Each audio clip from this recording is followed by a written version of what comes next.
in Aries since 1927, will remain in Aries until March of 2048. So it's a significant period of time. Now, because Eris is on such a elliptical orbit, only ever goes into 2 signs in the astrological horoscope. Although you could project it down, it doesn't actually go through them. So it will remain out until it goes into Libra in a significant period of time. So I don't really want to deal so much with it as such, only to recognize that it is the planet of disruptions. So Eris is an interesting mythology, because she's made out in the text as if she's the evil black witch, but in reality she's actually calling on the on the criminality of the person who is being married in the myth. One of the things about Eris is that she has a moon. The planet has a moon called Dysmencia. Dysmencia is really lawlessness, and so what you have is this pattern of disruption and lawlessness that comes in on the back of this disruption from this endless grabbing of more resources by presumably fewer and fewer people, or more and more of power gods, king of the gods, the Jupiterian people. Now, if you look at this chart around with its New Zealand aspect, you find that there's a grand trine going on between Mercury and Eris and the ascendant. So there's a whole nature of the communications as everything is trying to be more and more in its leonic nature, giving force energy of the sun and its outermost marker of consciousness. Now, Eris itself is even further out, a long way further out than even Pluto. So in that way, it is in the unknowable realms.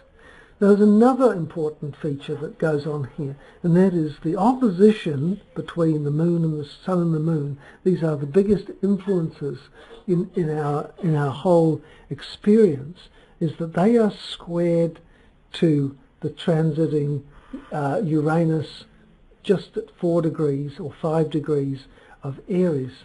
Now, Uranus brings about change. It brings about a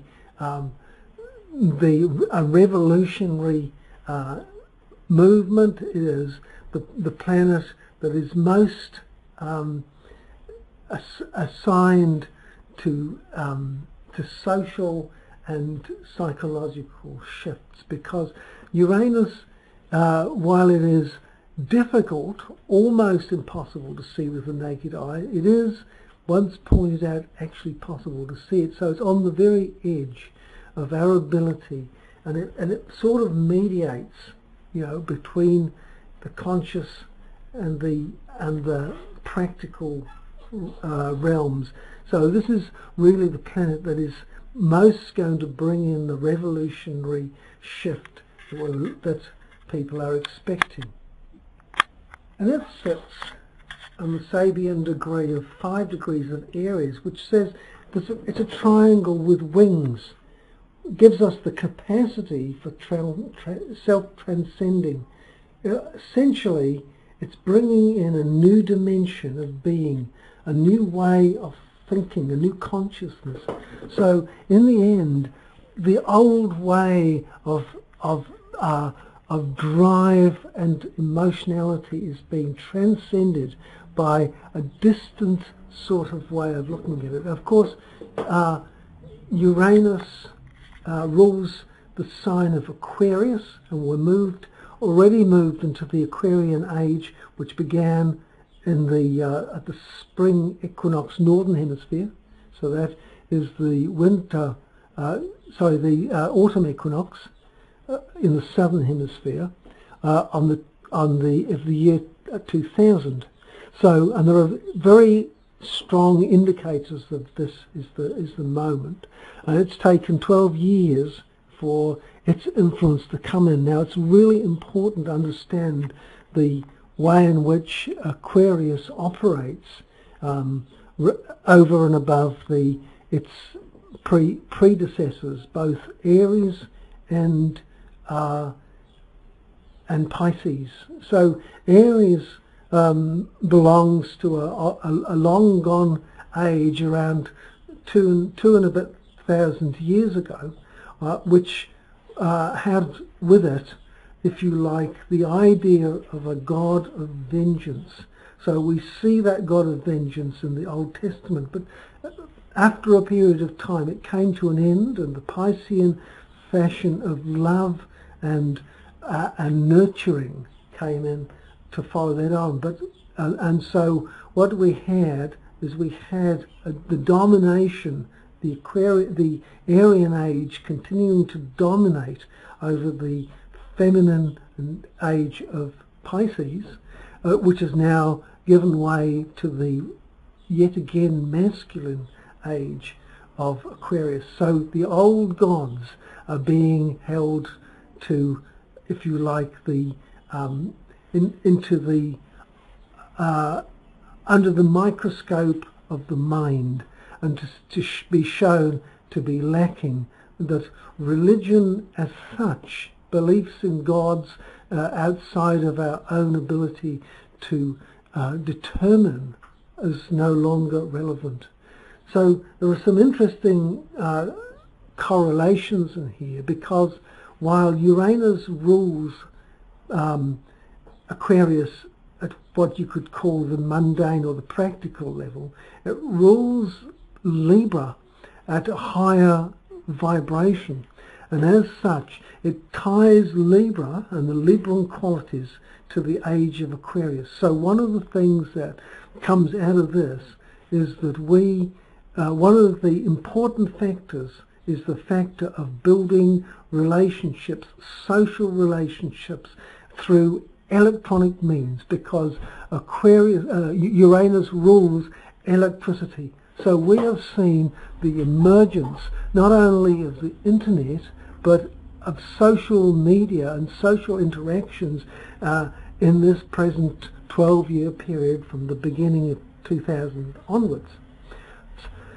So that's enough to start with on the 28th. So what happens as we move further forward and get to the 29th? The 29th is moving ever closer towards this moment in time. What happens in this period of time is we're starting to get greater shifts. We're starting to see that the movements have changed somewhat significantly, only because the moon changes at such a rapid rate. And what happens in this period is that Uranus begins to have a relationship with Jupiter, which previously it had, but only a positive relationship. But now it begins to bring in these quincunxes, or these inconjuncts, which focus a finger of God onto the Saturnian process. So now what's happened is, we have had, if you like, a shock in the nature of always grabbing more of everything, causes, if you like, the breakdown and more war. And you can see here that there is a relationship between Mars, which is actually in Aquarius at the beginning, so it already has its own relationship, Mars rules Aries, Uranus rules Aquarius. Mars is in Aquarius and Uranus is in Aries, so it has its relationship, but at the same time this Uranus is the focal point of an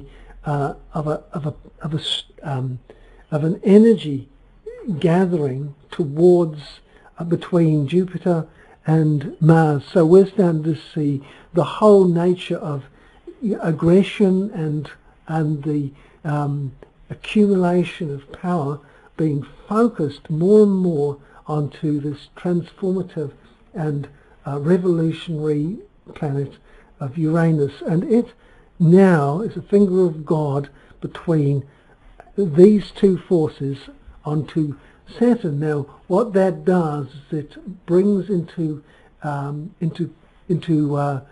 intensity what Saturn stands for. Well, social order, organization, status, money, all the money system, all of it is under enormous threat as it goes through this 9 degrees or 10 degrees now of Scorpio.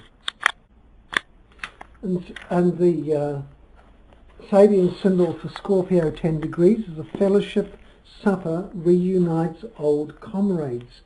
And essentially this is saying the value of comradeship is emphasized, the importance of building a stable community of work and experiences, and yet it's under threat. So the whole global building of holding everything together is really being held to a point of threatening. You've also, of course, still got the ongoing opposition of the Sun and the Moon, and the Moon and Pluto as the Sun moves ever closer. Of course, the Sun Pluto is always going to be squaring and bringing stress to this transformative and the revolutionary structures of Pluto and Uranus, both forcing a change, forcing, and energized by the Sun square to this, and both, of course, the Moon as well. So we've got this whole thing going on as we move further and further into this changing period. And this continues on, of course, through December the 30th, and finally we get to December the 31st. Now what happens on December the 31st is finally the Sun catches up exactly in conjunction to Pluto, and it energizes this intense connection between and off-kilter power broking with Jupiter. And so what we see is Jupiter squared to Chiron and to Neptune, which essentially is the dream is over. Healing from Chiron is beginning to take place, and both of those are now quincunxed or inconjunct to the Moon, which has moved into Leo. And the Moon is at 2 degrees 54, so it's 3 degrees Sabian symbol of Leo, a middle-aged woman, her long hair flowing over her shoulders and in a braless, youthful garment. What this is really saying is that there is a challenge of age in terms of our modern society's glorification of youth. So this is really suggesting that the old way of being, the old school, is finally broken, and there is a new level of independence. And although this symbol is saying independence, it really is a social interdependence brought about by the advent of social media and the fact that the modern technology now shows exactly what's going on, reveals So one of the meanings for Uranus is not only its revolution, but its revelation, which is to reveal the old patterns, to show up what has actually been happening all this time. Now we can see that not only that, but at the exact moment that's happening for the world chart of New Zealand, we have a rising and ascendant degree, 9 degrees of Scorpio, exactly 60 degrees out from the Sun-Pluto conjunction.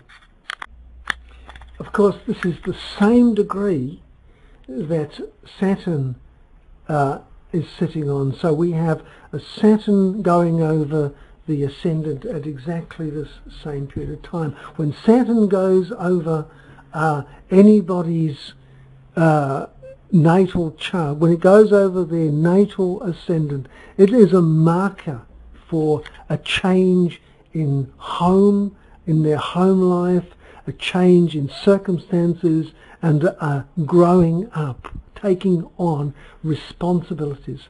So this marker marks the 3 tones for the new consciousness, that is responsibility, accountability, and transparency. So these are going to come about because Saturn marks that there is a change of responsibility. It is building comradeship, globally, brought about by the electronic media and the fact that it has opened up the world of transparency. Now, transparency, along with anything becomes transparent. As soon as you can see it, you have to be accountable. You are held to be accountable. So these are the 3 forces that mark if you like, the new kingdom, the new thinking, and the new forces, the new way of being. Okay, so just to add all of this up, along with the Mayan calendar, there's a Mayan prophecy, and the Mayan prophecy talks about the 3 days of darkness. Now, those 3 days of darkness are not only in the Mayan prophecy, but they turn up throughout the Bible, and there are a couple of references here. In Mark 13:24-25 says, "But in those days after that tribulation, the sun shall be darkened, and the moon shall not give her light, and the stars of heaven shall fall, and the powers that are in heaven shall be shaken." So this is a reference to these, if you like, systemic issues and planets there. In Joel 2:28-31, "And it shall come to pass afterward that I will pour out my spirit upon all flesh, and your sons and your daughters shall prophesy, your old men shall dream dreams, your young men shall see visions, and also upon the servants and upon the handmaids in those days will I pour out my spirit. And I will show wonders in the heavens and in the earth, blood and fire and pillars of smoke. The sun shall be turned into darkness and the moon into blood, before the great and terrible day of the Lord come." So these, you have to remember, are written in the language of the day, but they point always to a sense that there is a movement, a connection between darkness, Pluto, and the sun coming together, and in opposition to the blood moon. And I wouldn't be at all surprised if the full moon isn't a very red one in those days, as we turn to. Okay, so then there's the Hopi. So the Hopi believe that there will be a 3-day period of darkness. The Mayan prophecy claims that the 3 days of darkness will happen at the end of the long count, right? And so all of this is worth taking note of.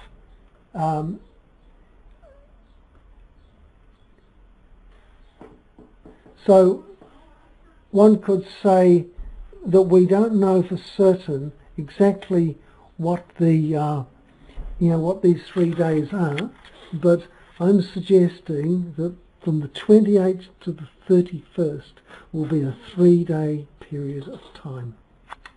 Okay, hope this has been interesting, and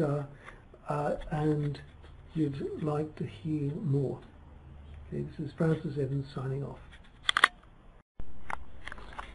So Eris has been